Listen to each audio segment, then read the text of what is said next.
Chris, thanks for coming on tonight. Hey, my pleasure. And the show is The Smoking Section every Wednesday, 7 p.m., discussing issues related to tobacco and the war on smokers and on tobacco.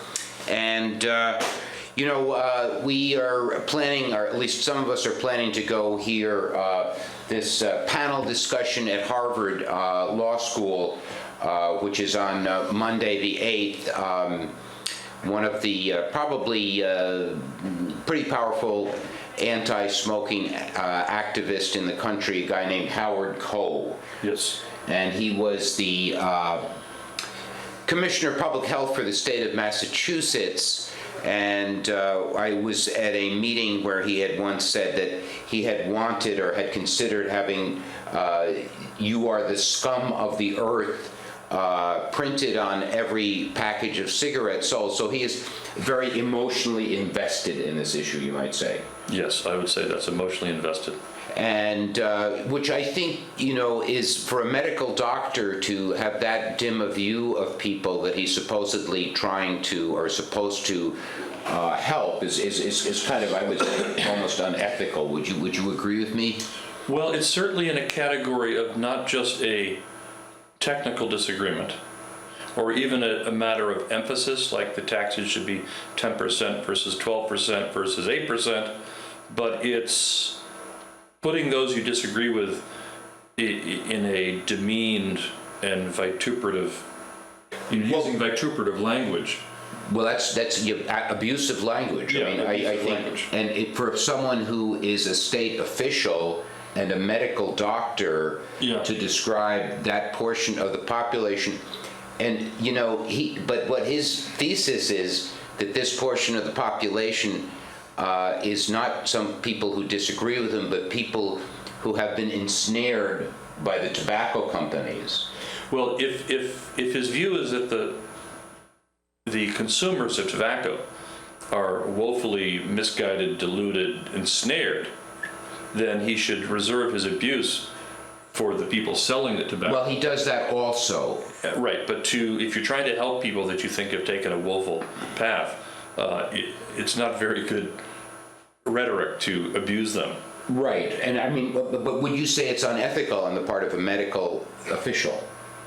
I think that would be approximately the right term.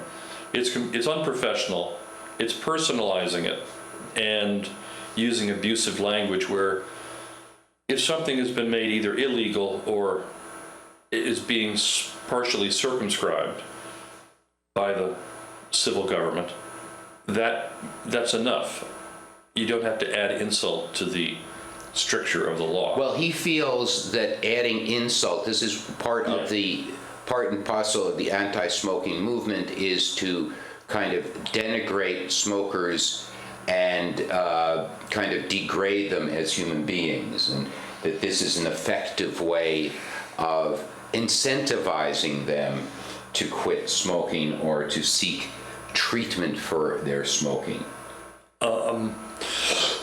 If you want them to seek treatment, it's a poor way to do it, because most people don't respond positively to insult. Well, I mean, but in the case of tobacco, in case of most people in the anti-smoking organizations feel it has been successful.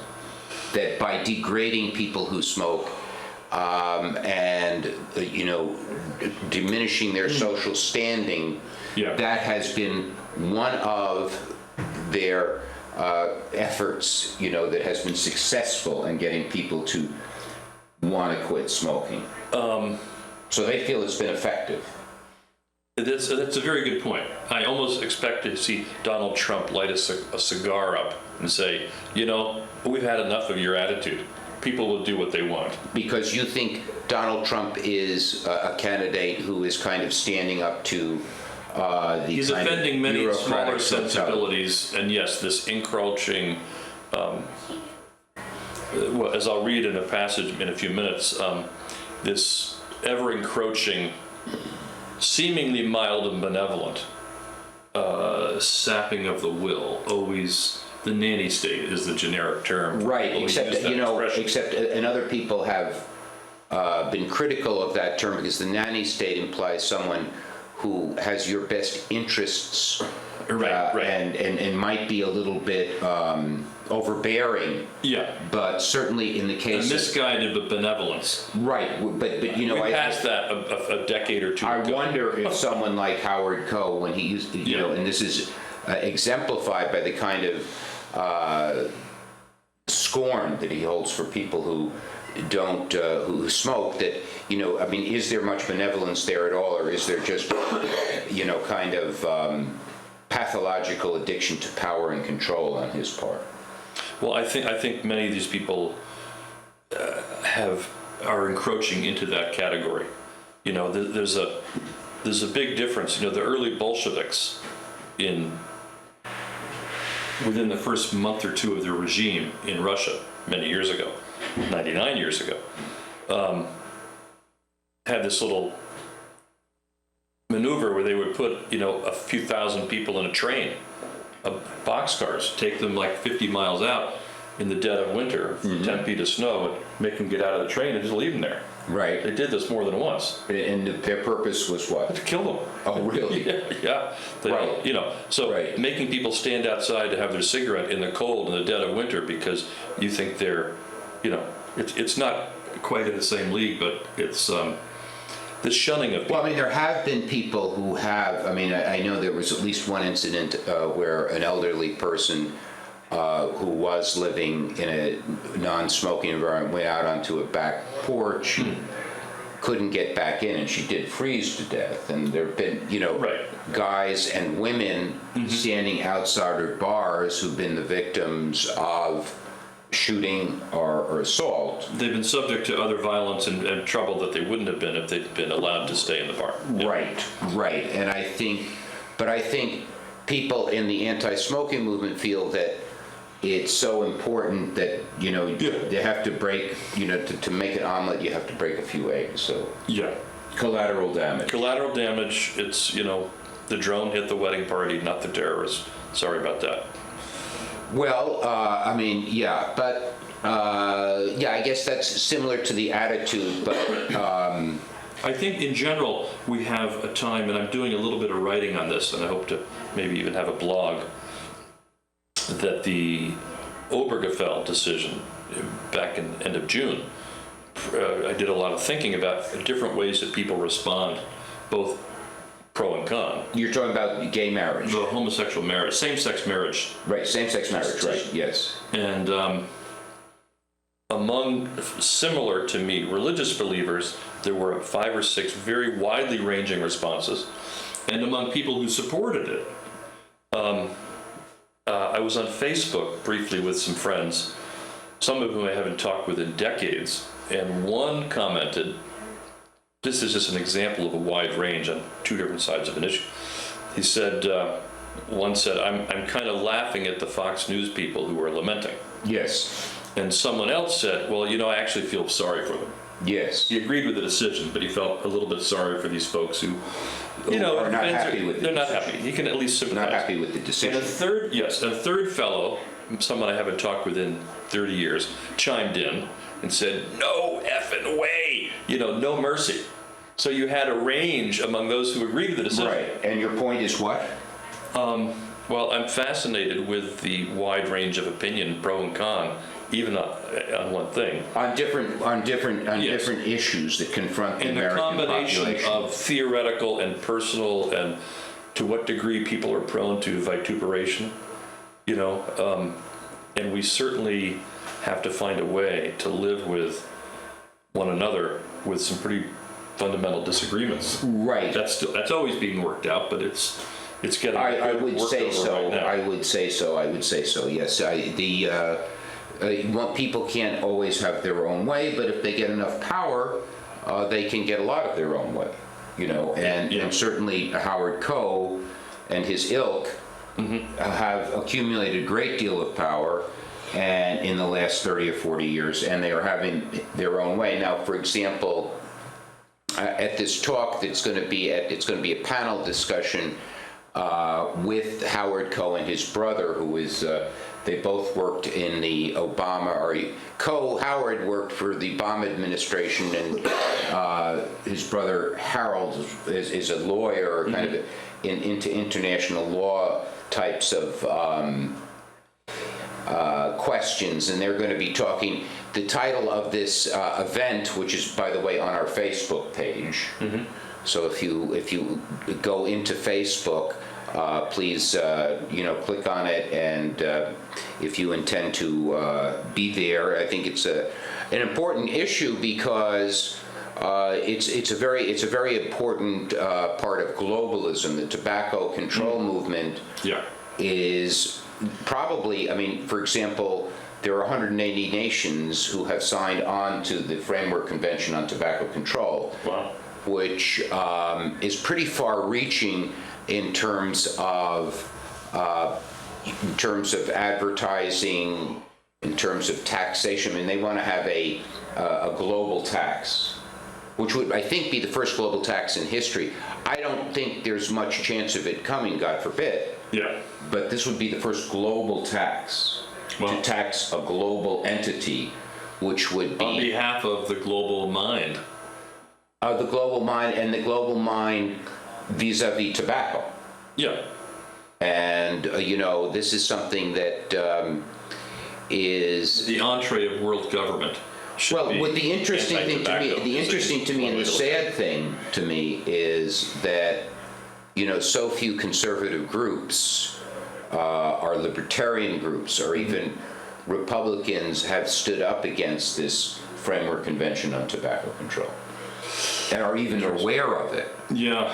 For those people who are concerned about globalism, and I don't know, our global government, let's say global governance. There's a whole strand, but there's a sector of the mostly far conservative and some left and liberal who use the term globalist. Yes. As they would describe wide-ranging, from George Soros to David Rockefeller and Kissinger as globalists. Right. That they're always scheming for one of these international organizations. Such as the UN, for example, or the World Health Organization, or the International Monetary Fund, the IMF. Yeah. And that sort of thing. So, but it's interesting because, as I say, this Framework Convention on Tobacco Control, which is extremely far-reaching and would affect, essentially wants to rid the world of tobacco and coerce, browbeat, tax, etc., the large number of persons in the world who derive comfort and pleasure from tobacco and modify their behavior, and then put the tobacco industry out of business, and make inroads into commercial speech, tremendous inroads vis-a-vis banning all advertising, which is, of course, speech, control of speech. So, and it's too bad that the as I say, the conservatives and the anti-globalists, etc., seem to let that go by.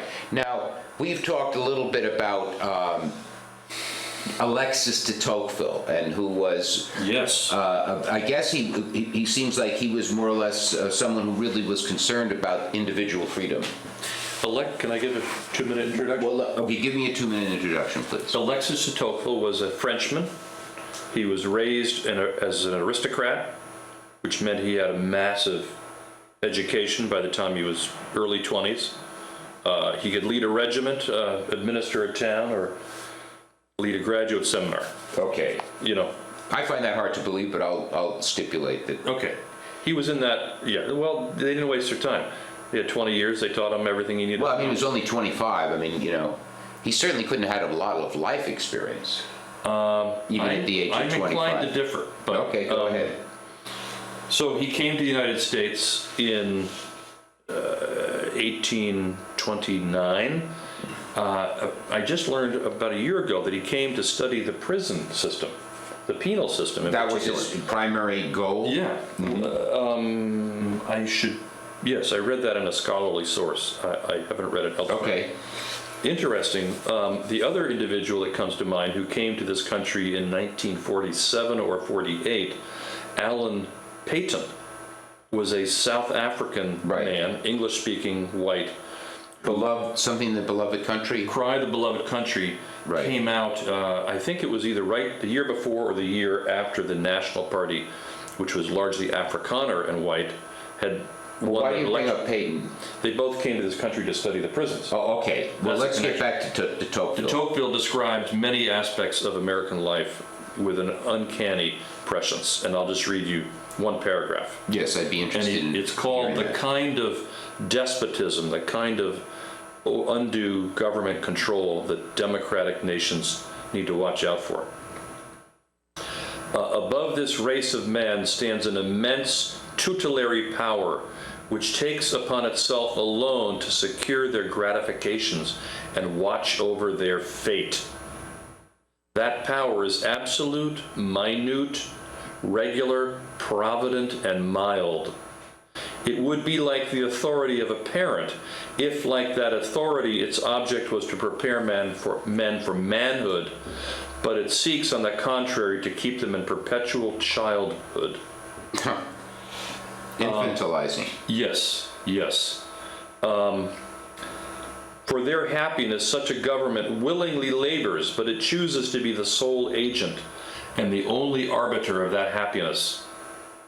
It provides for their security, foresees and supplies their necessities, takes care of their pleasures, manages their principal concerns, but what remains but to spare them the care and all the trouble of living? That's a great paragraph. Let's leave it at that. You know, and I think right now we probably the biggest tyranny is, you know, not the National Security Agency, but the public health state.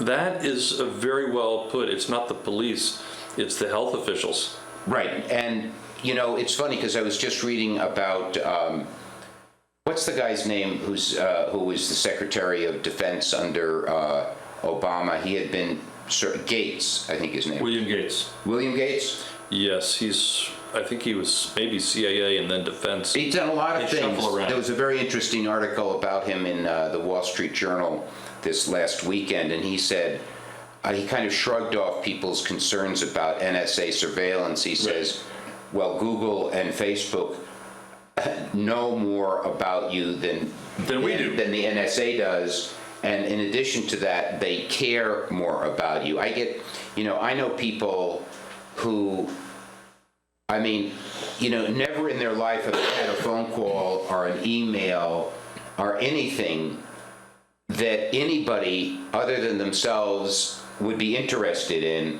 yet they're so frightened that this may be monitored by the National Security Agency. Yeah, right. I mean, it just seems a little bit alarmist, perhaps. You know, I mean, what have you, I mean, you know, I mean, the National Security Agency could not take an interest in me because my life is nothing that they would have an interest in. Now, Howard Koh and public health officials, they seem to take a great interest in the minutia of my life. And namely that you're smoking. And, well, yes, but and also other things. I mean, whether you drink too much soda, whether you wear a seatbelt, what your diet is, how much exercise. Your business. But, you know, so in other words, the NSA, you know, and I thought it was interesting, they don't seem to care too much. Well, anyway, this event is on our Facebook page. It's going to be at the Wasserstein Center, which is, I think it's the name of the building, which is between Harvard Square and Central Square. No, excuse me, Harvard Square and Porter Square. It's about maybe an 8-minute walk from Harvard T up Mass Avenue, and it's on the right. It's a very monolithic kind of building. Are you familiar with the building? I've watched that building with great care. Oh, is that right? Why? As the stone facade. Why? Because I watch buildings, I'm fascinated by them. Yeah, what do you think of that particular building? It's an impressive piece of work. They spent almost a year building the foundation below grade. I think it goes 2 stories down. Oh, no, maybe, I don't know, perhaps. Yeah, yeah. It's a pretty massive building, that's Yeah. for sure. It's something that like Mussolini would build, and it was built by basically Elena Kagan, the most, who was dean of the law school, and now she is in the Supreme Court. I have a cartoon in mind about the Supreme Court, but I'm not going to get into it. Okay, and so the title of this panel discussion is Tobacco Control as a Human Rights Imperative. So, meaning that, for example, Koh was very, very happy, thrilled that the Housing and Urban Development is going to ban public housing tenants from smoking in their own apartments. So I guess Koh would be saying this is a human right to be, have your apartment be told you can't smoke in your own apartment and be evicted if you violate that. And that is an expression of human right to be thrown out of your own apartment. I mean, coercion to the point of what, The realms of forbidden and required keep expanding. You very good point, yes. That's how I see it. Right. Forbidden and required, rather than, and there's an area there, you may dislike it, but it's not legally forbidden. And you're not even going to give people much censure. It's their own business. But he sees that as a human thing. But that is like, I hate to use the term Orwellian because it's used so often. It's really become tiresome. It's a political and ethical category of the top level of ultimacy. It's not that it's efficient. It's that it's human rights and being, prejudice is a high order vice, and human right, and say inclusive. There's rhetorical terms that have entered the vocabulary or have been well, I guess Koh would say it's, a human right to be protected from the predations of the tobacco company. Right. And that the average person is incapable of being able to make up his mind about whether he wants to purchase a product from the tobacco companies. Because they're basically children. Yes, right. And Howard Koh is our father. Right, what de Tocqueville is. And public health is our father. And de Tocqueville could see, careful, this is, the system you're building is going to tend to generate this, and train the people to accept it. He says that in a later passage. Well, that's one thing that tobacco has done, is that I think it's gotten everyone used to, for example, banning smoking in bars, banning smoking in restaurants, banning smoking. So we're all very, very accustomed now to, to what heretofore. Yeah. If you had said to people in the United States in 1980 that you could not that they were going to ban smoking in the year 2000 in bars, most people would say that was impossible, the population would not be compliant. Correct. And unfortunately, the population is very compliant because it's kind of a gradual thing and a kind of petty tyranny that really